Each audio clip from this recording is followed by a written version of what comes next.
बिस्मिल्लाहिर्रहमानिर्रहीम। आज हमारा लेक्चर नंबर 21 है। और लास्ट टाइम जो है जो हम लोगों ने पैरेलल सर्किट स्टडी करना शुरू किया था, आज भी हम पैरेलल सर्किट के हवाले से ही अपना लेक्चर कंटिन्यू कर रहे हैं। ठीक है, पैरेलल सर्किट के अंदर मैं आप लोगों को पढ़ा रही थी कि करंट जो है वो हम किस तरीके से कैलकुलेट करते हैं। तो बेसिकली सबसे पहले हम अभी इस लेक्चर के अंदर, आज के लेक्चर के अंदर देखेंगे कि किरचॉफ्स करंट लॉ के जरिए हम करंट को कैसे कैलकुलेट कर सकते हैं पैरेलल सर्किट्स के अंदर। तो किरचॉफ्स करंट लॉ का जो स्टेटमेंट है वो यहाँ पर मैंने लिखा हुआ है, विच इज दिस वन, कि अगर हमारे पास एक पैरेलल सर्किट है, जैसे हमें यहाँ पर नजर आ रहा है, बहुत सारे ब्रांचेस यहाँ पर बनी हुए हैं, 3 ब्रांचेस है बेसिकली, 1 2 3 ब्रांचेस। तो अब उस अगर हमारे पास कोई पैरेलल सर्किट हो तो उसके अंदर क्या होता है कि अगर हम सम करें तमाम करंट्स का किसी एक नोड के ऊपर, total current in a node, ठीक है, the sum of the currents into a node is equal to the sum of the currents out of the node. इसका मतलब क्या हुआ? सबसे पहले तो हमें ये समझना होगा कि नोड क्या चीज होती है। नोड एक ऐसी चीज होती है, एक ऐसा पॉइंट होता है जहां पर सर्किट के अंदर दो या दो से ज्यादा कंपोनेंट जो है वो कनेक्टेड हो।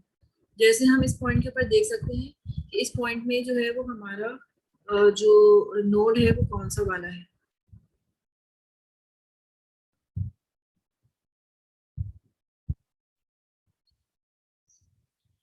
ये पॉइंट है जिसको हम नोड कहेंगे, क्योंकि अगर हम देखें तो करंट इस रास्ते से जा रहा है। जब वो इस पॉइंट तक पहुंचेगा तो इस पॉइंट पे उसको और आगे भी 2 या 3 रास्ते मिल जाएंगे। जैसे एक रास्ता इसको ये मिला, एक रास्ता ये मिला, एक रास्ता ये मिला। तो ये पॉइंट जहाँ पर बहुत सारे कंपोनेंट्स कनेक्ट हों, या एक रास्ते से वो जा रहा हो और उसके बाद उसके पास ऑप्शन आ जाए कि उसको 2 3 रास्ते मिल जाए, उस पॉइंट को हम क्या कहते हैं? नोड। ये वाला पॉइंट भी जो है वो मेरा क्या कहलाएगा? नोड कहलाएगा। क्यों नोड कहलाएगा? इसलिए ये नोड कहलाएगा क्योंकि अब करंट जो था वो 2 या 3 रास्तों से जा रहा था, लेकिन जब वो इस जगह पर पहुंचा तो इस पॉइंट के ऊपर जो है वो बी पॉइंट के ऊपर अब उसको आगे से एक ही रास्ता मिलेगा। तो ये भी नोड है, ये भी नोड है। तो नोड की डेफिनेशन ये हो गई कि एक ऐसा पॉइंट जहां पर जो है कंपोनेंट्स अटैच हो रहे हों, बहुत सारे कंपोनेंट्स अटैच हो रहे हैं, तो इस जगह पर भी अटैच हो रहे हैं, इस जगह पर भी अटैच हो रहे हैं, उसको हम नोड कहेंगे। या फिर हम इस तरह से समझ सकते हैं कि हम एक जगह जा रहे थे, जाते जाते फिर एक ऐसा पॉइंट आया, एक रास्ता 3 हिस्सों में तकसीम हो गया, या 2 हिस्सों में, या 4 हिस्सों में, वो पॉइंट नोड कहलाता है। या 4 रास्ते जो है वो एक रास्ते में मिल गए आकर, तो ये पॉइंट भी जो है वो नोड कहलाता है। तो सबसे पहले तो हमें नोड की डेफिनेशन समझ आ गई। नोड की डेफिनेशन समझने के बाद हम इस पॉइंट को समझते हैं कि नोड के अंदर क्या हो रहा होता है। करंट इन और करंट आउट जो है वो बराबर होते हैं। Sum of current in and sum of current out are equal. जो यहाँ पर मैंने लिखा हुआ है कि इस नोड ए के ऊपर करंट जो एंटर हो रहा है, इस पॉइंट की तरफ एरो है ना, तो ये वाला करंट एंटर हो रहा है, और इस पॉइंट यानी इस नोड से अवे एरो कौन सा है? I2 I1 और I3।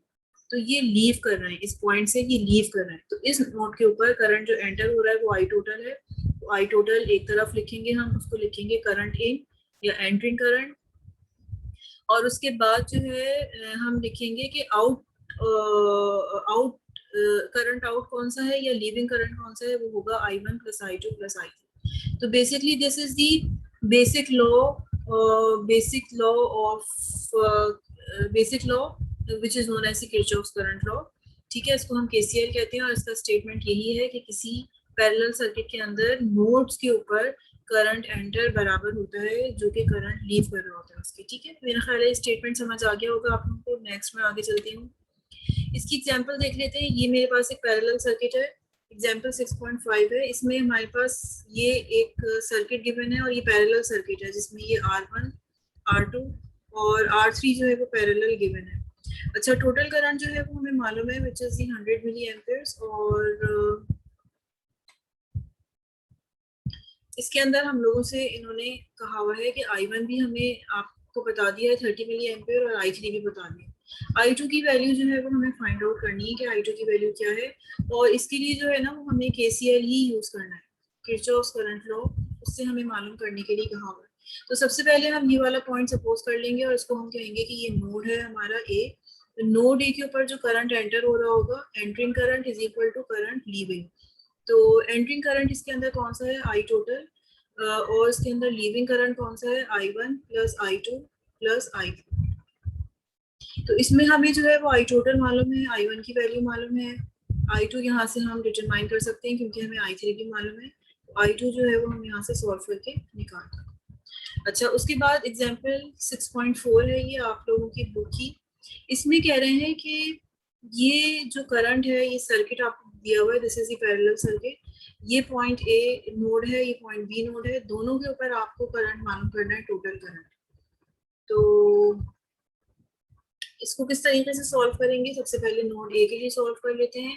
एट नोड ए, इस पॉइंट पे हम क्या करेंगे? हम कहेंगे current entering is equal to current leaving. और करंट एंटर कौन सा हो रहा है? इस पॉइंट की तरफ जो एरो है वो टोटल करंट इज एंट्रिंग, ठीक है। और करंट लीविंग हमारे पास क्या हो जाएगा? I1 और I2, जो कि इन दोनों ब्रांचेस के अंदर एंटर हो रहा है, I1 प्लस I2। तो ये हमें गिवन है, ठीक है। I1 और I2 हमें गिवन है, तो डेफिनेटली IT जो होगा वो हमारा कितना हो जाएगा? 17 मिली एम्पियर्स। अच्छा, अब नोड बी के ऊपर हम दोबारा मालूम करेंगे। नोड बी के ऊपर भी हम यही स्टेटमेंट लिखेंगे, current entering is equal to current leaving. तो अगर देखा जाए तो यहाँ पर भी टोटल करंट होगी, तो टोटल करंट होगा। बहुत सारे स्टूडेंट सॉल्व भी नहीं करते हैं इसको, लेकिन यहाँ पर हमें एक चीज सीखनी है, वो क्या? इस पॉइंट के बी के ऊपर अगर हम देखें तो अब एंटरिंग करंट जो है वो कौन सा वाला है? एंटरिंग करंट है I1 और I2, ये दो करंट एंटर हो रहे हैं, क्योंकि इनका जो अब एरो है वो बी पॉइंट की तरफ है, और लीव कौन से कर रहे हैं? I total. तो आई एंटरिंग जो होगा मेरा I1 प्लस I2 हो जाएगा, और आई लीव जो होगा उसमें I टोटल। तो ये इक्वेशन लिखना, इन नोड्स के ऊपर कौन से करंट एंटर हो रहे हैं, कौन से लीव कर रहे हैं, इसकी प्रैक्टिस करना, ये इंपॉर्टेंट है। तो यहाँ पर भी वैसे आई टी की वैल्यू 17 मिली एम्पियर ही निकलेगी।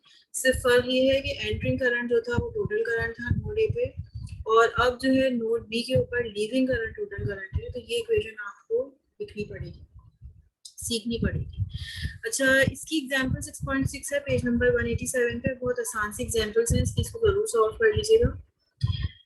अच्छा, अब हम जो है वो सेकंड चीज कर रहे हैं, करंट की डिटर्मिनेशन किस तरह से हमें अब करनी है ओम्स लॉ के जरिए। Current divider rule last lecture के अंदर हम लोगों ने देखा था, किरचॉफ्स करंट लॉ मैंने आपको पढ़ा दिया कि किरचॉफ्स करंट लॉ से कैसे करंट डिटरमाइन करते हैं। और अब हम देख रहे हैं कि करंट हम किस तरीके से डिटरमाइन कर सकते हैं ओम्स लॉ के जरिए। ये थर्ड मेथड, ठीक है, थर्ड चीज है ये हमारी। तो इसमें हमारे पास एक सर्किट गिवन है, ये एग्जांपल 6.12 है, और इसमें दो पैरेलल कंपोनेंट्स हैं यहाँ पर, R1 और R2, जिनकी वैल्यू आपको गिवन है 100 किलो ओम्स, और R2 की वैल्यू है 56 किलो ओम्स। तो अब इसमें हमसे पूछा है कि टोटल करंट जो है ना वो आप मालूम करें। तो टोटल करंट मालूम करने का क्या फॉर्मूला होता है? टोटल करंट मालूम करने का फॉर्मूला होता है I total is equal to V total upon R total. तो V टोटल जो है वो यहाँ पर हमारे पास क्या है? 100 वोल्ट्स, और R टोटल जो है वो हमें मालूम नहीं है। तो R टोटल हम सबसे पहले मालूम कर लेंगे किस तरीके से, जिस तरह से पैरेलल सर्किट के अंदर मालूम किया जाता है R total 1/R1 plus 1/R2। और जब आप इसको सिंप्लीफाई कर देंगे, सिंप्लीफाई करने के बाद जो भी आंसर आएगा आप इसको यहाँ पर लिख दीजिएगा। लेकिन रफली एक मुझे अंदाजा पता है कि ये पैरेलल सर्किट है। पैरेलल सर्किट के अंदर टोटल रेजिस्टेंस जो होती है वो हमेशा रिड्यूस होती है, और इन दोनों के अंदर जो सबसे छोटी रेजिस्टेंस है, यानी ये 100 है, ये बड़ा है, ये 56 है, ये छोटा है। तो 56 किलो से भी कोई छोटी रेजिस्टेंस यहाँ पर मतलब इसका रिजल्ट जो है वो आएगा। तो उस आंसर को चेक कर लीजिएगा कि 56 किलो से कम आना चाहिए। तो जो भी आरटी की वैल्यू आएगी उसको आप यहाँ पर पुटअप कर दें, ठीक है। बाकी ओम्स लॉ के जरिए एक सेकंड मेथड आप तैयार कर सकते हैं, वो क्या कि आई टोटल आपको पता है कि यहाँ पर जो भी आई टोटल जा रहा है वो बराबर होगा किसके? I1 के, और वो बराबर होगा I1 प्लस I2। तो यहाँ पर मैंने इसको लिखा हुआ I1 प्लस I2। तो I1 की value direct V1 upon R1 हम लिख सकते हैं, और I2 की वैल्यू V2 अपॉन R2 हम लिख सकते हैं। तो इसको सिंप्लीफाई कर लेंगे, आपको डायरेक्ट गिवन है। V1 जो है वो क्या है आपका? 100 वोल्ट्स डिवाइडेड बाय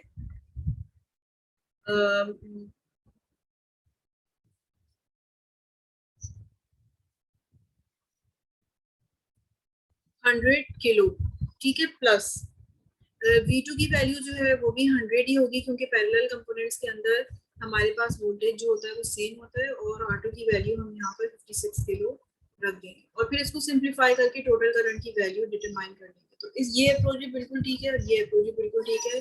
दोनों तरीके से जो है आप सॉल्व कर सकते हैं।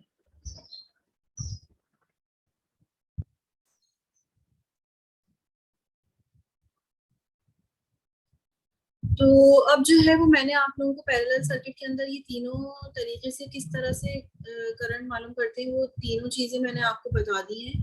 केसीएल के जरिए करंट मालूम करना, ओम्स लॉ के जरिए करंट मालूम करना, और तीसरी चीज जो है वो करंट डिवाइडर रूल फॉर्मूले के जरिए जो है वो करंट की वैल्यू फाइंड आउट करना। तीनों तरीके से हम कर सकते हैं। टोटल रेजिस्टेंस किस तरह से मालूम करते हैं, टोटल वोल्टेज किस तरह से मालूम करते हैं, ये भी हम लोगों ने पिछले लेक्चर्स के अंदर देख लिया। तो पैरेलल सर्किट की प्रॉपर्टीज पढ़ ली, टोटल रेजिस्टेंस किस तरह से मालूम करते हैं, वोल्टेज किस तरह से मालूम करते हैं, और करंट किस तरीके से मालूम करते हैं। ठीक है, ये भी हम लोगों ने देख लिया कि टोटल करंट और ब्रांच करंट हम किस तरीके से मालूम कर सकते हैं पैरेलल सर्किट में।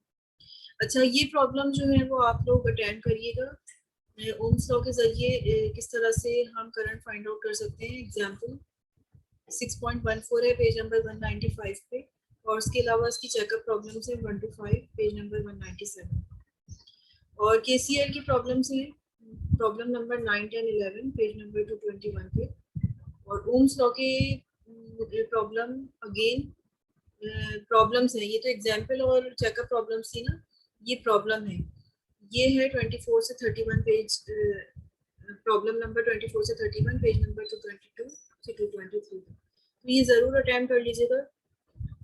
पैरेलल सर्किट के अंदर अब हम एक चीज और देखना चाहते हैं कि पैरेलल सर्किट के अंदर अगर हम करंट सोर्सेज को एक साथ लगा दें तो वो करंट सोर्सेज जो है वो किस तरीके से बिहेव करते हैं। ठीक है, तो इसको हम डिस्कस कर लेते हैं।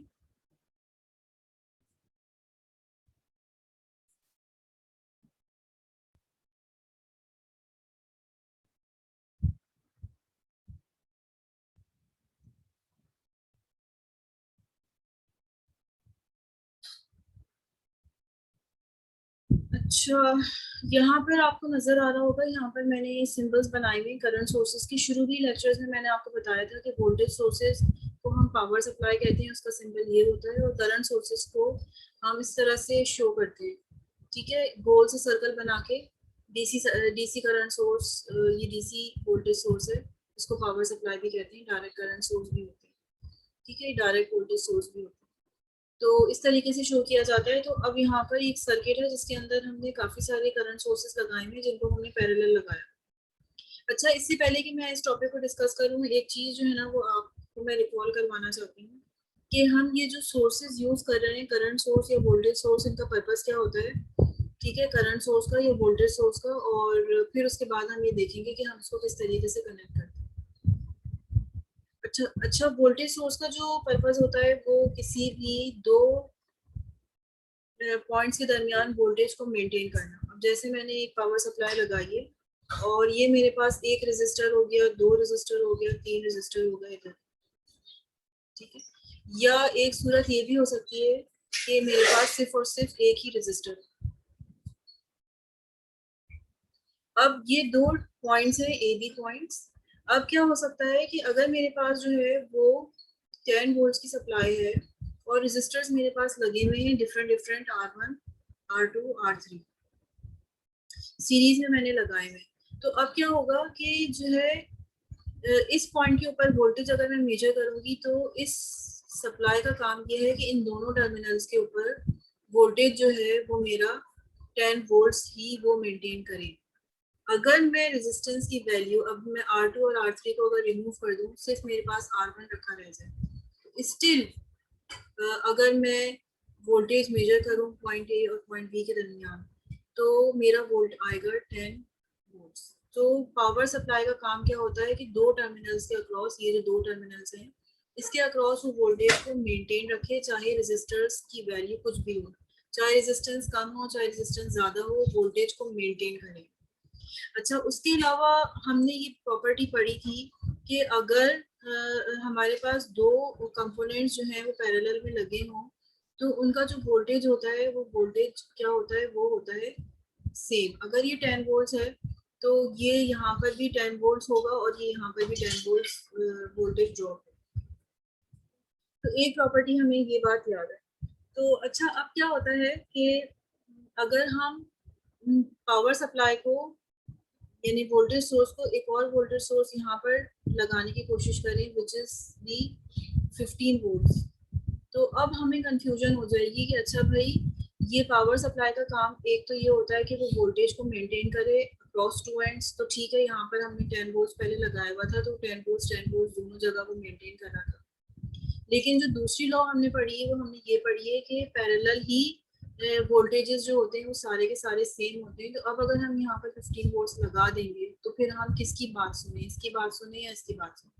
ये कोशिश करता रहेगा सप्लाई के यहाँ पर 10 वोल्ट्स मेंटेन होता रहे, ये कोशिश करती रहेगी सप्लाई के यहाँ पर 10 वोल्ट्स मेंटेन होता रहे। तो ये जो वोल्टेज सप्लाई होती है ये हम पैरेलल में कभी अटैच नहीं करते, इसी वजह से कि एक तो हमें ये पता चल गया ना कि वोल्टेज सप्लाई का काम होता है वोल्टेज को मेंटेन रखना, और वोल्टेज को मेंटेन रखना तो ये भी 10 वोल्ट्स मेंटेन रखने की कोशिश करेगी, ये 15 वोल्ट्स मेंटेन करने की कोशिश करेगी। तो यहाँ पर हम कुछ अब कर नहीं सकते कि यहाँ पर 10 आएगा यहाँ 15 आएगा, और प्रैक्टिकली ये सर्किट नहीं रन होगा, फ्लक्चुएटिंग सिचुएशन होगी या चीजें डैमेज हो जाएंगी। ठीक है, तो हम कभी भी वोल्टेज सोर्सेज को पैरेलल में कनेक्ट नहीं करते, voltage sources are always connected in series.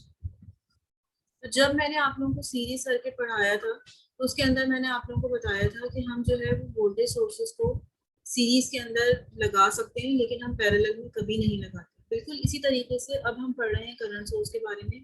Current source के बारे में क्या होता है, करंट सोर्स फॉर एग्जांपल मेरे पास एक ये करंट सोर्स है और एक ही मेरे पास रेजिस्टर है,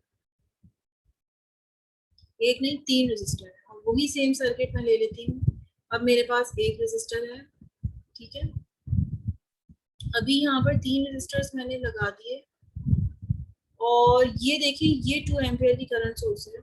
अभी 3 रेजिस्टर्स लगे हुए हैं लेकिन करंट यहाँ पर 2 एम्पियर्स ही होगा। क्यों? चाहे रेजिस्टर ज्यादा हो चाहे कम हो, चूंकि ये करंट सोर्स है। करंट सोर्स का मतलब है करंट को मेंटेन रखना। अब ये करंट को मेंटेन रखेगी चाहे यहाँ पर एक ही रेजिस्टर हो, लेकिन अगर आप करंट मेजर करेंगे तो आपको 2 एम्पियर करंट ही मिलेगा, और आपको यहाँ पर करंट जो मिलेगा वो 2 एम्पियर ही मिलेगा, चाहे रेजिस्टेंस यहाँ पर आपको ज्यादा क्यों नजर नहीं आ रही, ज्यादा ही क्यों ना नजर आ रही। ठीक है, तो हम जो है वो इस चीज को मद्देनजर रखते हुए करंट सोर्सेस को कनेक्ट करते हैं। अब किस तरीके से हम कनेक्ट कर सकते हैं, अगर फॉर एग्जांपल मैंने एक सोर्स लगा दी 2 एम्पियर की यहाँ पर और एक सोर्स मैंने लगा दी यहाँ पर 1 एम्पियर की, लेट्स सपोज, तो अब जो है ना इनमें कंपटीशन शुरू हो जाएगा। एक सोर्स मेंटेन करना चाह रही है इस पूरे सर्किट के अंदर करंट 2 एम्पियर, और एक सोर्स मेंटेन करना चाह रही है इस करंट सर्किट के अंदर करंट 1 एम्पियर। ठीक है, तो अब जो है वो यही कंपटीशन स्टार्ट हो जाएगा, क्योंकि सोर्स का काम होता है, करंट सोर्स का काम करंट को मेंटेन रखना। तो अब ये वाला जो सर्किट जिसके अंदर हम करंट सोर्सेस को सीरीज में लगाते हैं ये वर्क नहीं करेगा, हम करंट सोर्सेस को सीरीज में नहीं लगा सकते। ठीक है, क्योंकि सीरीज में हमें पता है कि करंट सेम होता है, तो या तो करंट 2 एम्पियर होगा या 1 एम्पियर। तो इस तरह से करंट नहीं होगा कि इन दोनों को हम प्लस कर दें तो करंट 3 एम्पियर फ्लो होना शुरू हो जाएगा, ये ऐसा नहीं होता।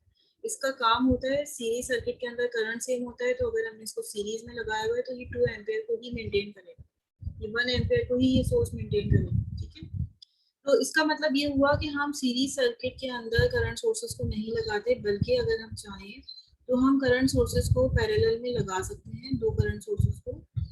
और for example if I have a 2 ampere and a 1 ampere current source, then we can add them in parallel so that total current here in the resistor R1 would be 3 amperes. तो अब हम कह सकते हैं कि अच्छा ये जो है ना ये इस जगह से इस जगह तक इसका काम है 2 एम्पियर को मेंटेन रखना, और इस जगह से इस जगह तक का काम है 1 एम्पियर मेंटेन रखना। आगे हमारा मसला है, अब करंट फ्लो होता है जब, ठीक है, यहाँ से 1 एम्पियर आ रहा है, यहाँ से 2 एम्पियर आ रहा है, तो यहाँ पर अब जो है वो क्या हो जाएगा 3 एम्पियर टोटल करंट हो जाएगा, और R1 के अंदर 3 एम्पियर्स करंट जो है वो फ्लो होगा। तो ये बात बहुत इंपॉर्टेंट है जो मैंने अभी आप लोगों को बताई है कि वोल्टेज सोर्स का काम होता है वोल्टेज मेंटेन रखना दो पॉइंट्स के दरमियान, चाहे रेजिस्टर्स कम हो चाहे रेजिस्टर्स ज्यादा हो, वोल्टेज जो होता है दो पॉइंट्स के अंदर मेंटेन करना इसका काम होता है। तो जब इसका काम वोल्टेज मेंटेन करना होता है तो पैरेलल में इसकी कॉम्बिनेशन सही नहीं बैठती, क्योंकि या तो ये वोल्टेज हम रीड कर सकेंगे या ये रीड कर सकेंगे, सीरीज में ये प्रॉब्लम नहीं होती। ठीक है, इसी तरीके से करंट सोर्स का काम होता है करंट को मेंटेन रखना सर्किट के अंदर। चूंकि सीरीज सर्किट के अंदर करंट सेम होता है, तो अब हम ये या तो सप्लाई ये कोशिश करेगी कि ये वाला करंट मेंटेन हो या ये वाला करंट मेंटेन हो। तो इसी वजह से हम सीरीज के अंदर करंट सोर्सेस को नहीं लगाते, हम पैरेलल में लगाते हैं। तो अब ये पैरेलल सर्किट है, पैरेलल सर्किट के अंदर हम यहाँ पर ये पढ़ेंगे कि करंट सोर्सेस को जब पैरेलल में लगाएं तो करंट किस तरीके से कैलकुलेट करें। यहाँ पर ये बहुत सिंपल सा है। 3 करंट सोर्सेज यहाँ पैरेलल के अंदर लगे हुए हैं किसी रेजिस्टर आर के साथ, तो हम लगा सकते हैं, कोई फर्क नहीं पड़ता। ठीक है, तो अगर आप देखें तो तीनों का एरो अपवर्ड्स है, तो टोटल करंट हमारा 5 एम्पीयर जो है फ्लो होगा थ्रू रेजिस्टर आर। ऐसा भी हम कर सकते हैं कि हम 3 करंट सोर्सेज को अगर हम लगाएं तो 2 करंट सोर्सेज जो है वो अपवर्ड डायरेक्शन में करंट फ्लो करवा रहे हैं, तो नेट करंट इस रेजिस्टर आर के अक्रॉस जो होगा वो हो जाएगा जनाब 4 एम्पीयर, क्योंकि इसकी वजह से यहाँ पर करंट 2 एम्पीयर फ्लो होगा, इसकी वजह से भी यहाँ पर 2 एम्पीयर फ्लो होगा, तो टोटल करंट 4 एम्पीयर हो जाएगा। और अपोजिट डायरेक्शन में 1 एम्पीयर करंट फ्लो होगा, तो 1 एम्पीयर और 4 एम्पीयर, तो इस डायरेक्शन नेट करंट हमें मिलेगा 3 एम्पीयर। तो डायरेक्ट भी हम ये कर सकते हैं कि अगर 3 एम्पीयर हमें फ्लो करवाना है तो ये कॉम्बिनेशन रखने के बजाय डायरेक्ट भी हम जो है 2 एम्पीयर और 1 एम्पीयर की सप्लाई रजिस्टर के ऊपर लगा दें। तो जब सर्किट डिजाइन किए जाते हैं तो इसको स्मार्टली डिजाइन किया जाता है, इतनी बेकार सर्किट नहीं बनाते कि अच्छा 3 एम्पीयर चाहिए तो बिला वजह में 3 सप्लाई हम यूज करें। 2 ampere current is too much. तो यहाँ पर हम इसको इस तरीके से कनेक्ट करके 3 एम्पीयर हासिल कर सकते हैं। अगर किसी जगह हमारे पास करंट सोर्सेज अवेलेबल हैं और हमें 3 एम्पीयर करंट चाहिए, ये बहुत आसान सी प्रॉब्लम है। बहुत इंपॉर्टेंट पॉइंट इसके अंदर ये है कि करंट सोर्सेज को हमेशा पैरेलल लगाते हैं और सीरीज के अंदर वोल्टेज सोर्सेज लगाए जाते हैं। इसकी प्रॉब्लम अटेम्प्ट कर लीजिएगा, एग्जांपल 6.16 है, पेज नंबर 197 पे। चेकअप प्रॉब्लम तो इसके सारे कर लीजिएगा 198 पे, और प्रॉब्लम नंबर 32 33 दो ही प्रॉब्लम्स हैं इसके, ये पेज नंबर 223 224 की।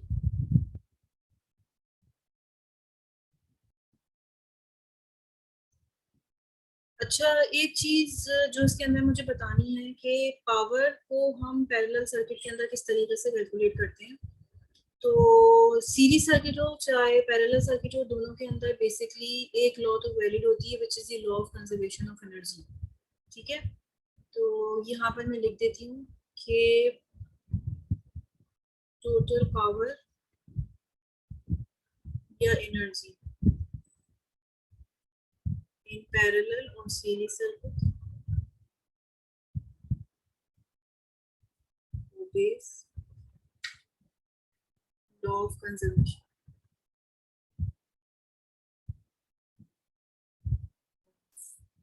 power। ठीक है, इसका मतलब क्या हुआ, इसका मतलब ये हुआ, सीरीज से चले देख लेते हैं। अगर मेरे पास सीरीज सर्किट है तो हम जो है वो, ये टोटल वोल्टेज है और ये टोटल करंट है आई टोटल, ये मेरे पास V1 होगा और ये मेरे पास V2 होगा, और इसके अंदर जो करंट फ्लो होगा वो I1 होगा, इसके अंदर करंट जो फ्लो होगा वो I2 होगा। लेकिन बेसिकली I1 और I2 सीरीज सर्किट के अंदर बराबर होता है किसके, I2 के। लेकिन मैं अभी इसको सिंबॉलिकली I1 और I2 ही कह देती हूँ। ओके, तो लॉ ऑफ कंजर्वेशन का मतलब ये है कि हम इनपुट पावर कितना दे रहे हैं, टोटल पावर ये है input power, which is equal to P1 plus P2। और इनपुट पावर मेरे पास क्या है, I total into V total is equal to I1 V1 plus I2 V2।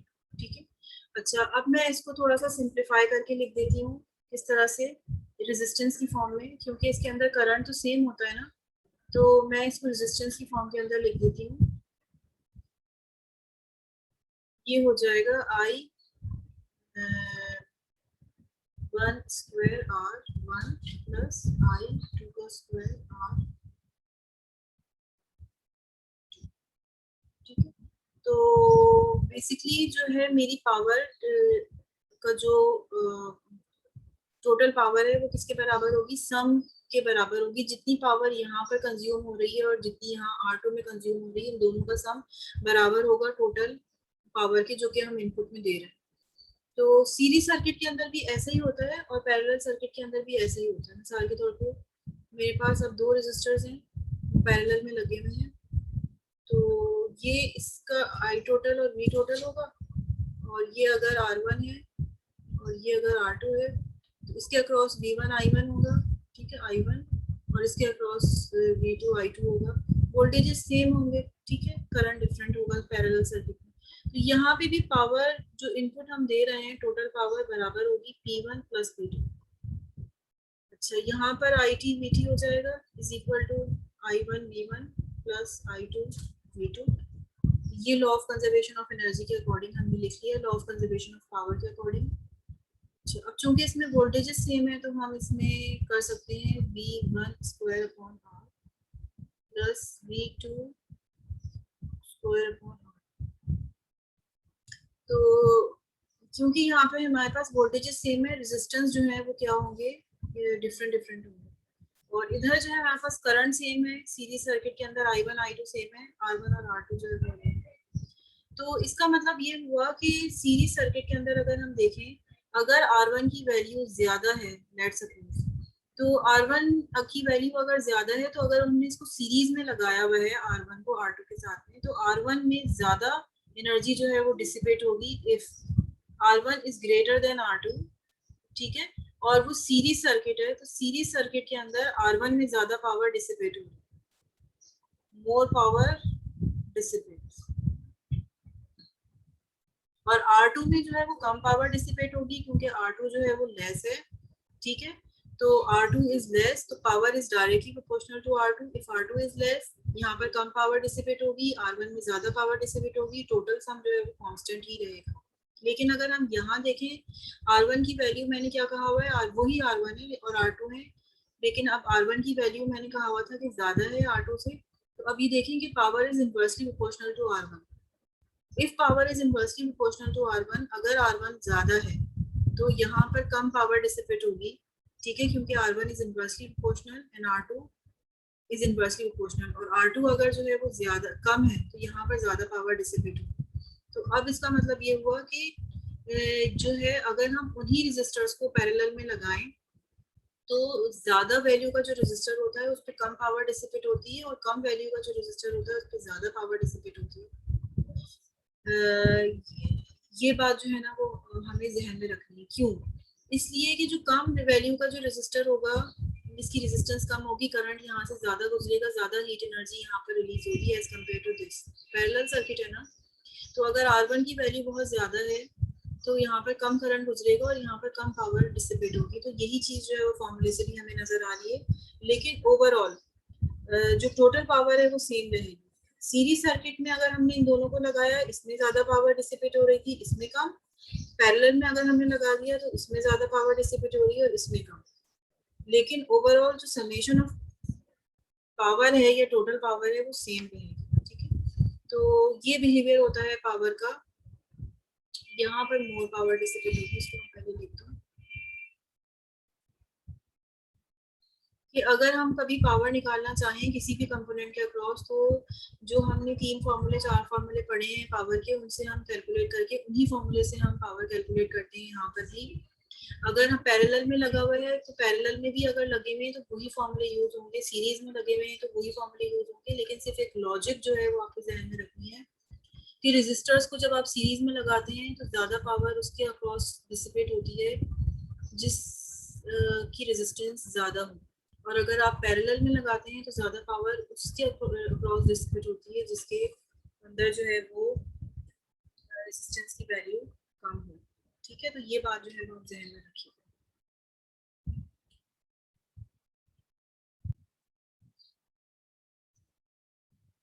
इसकी प्रॉब्लम जो है वो आप लोग अटेम्प्ट कर लीजिएगा पेज नंबर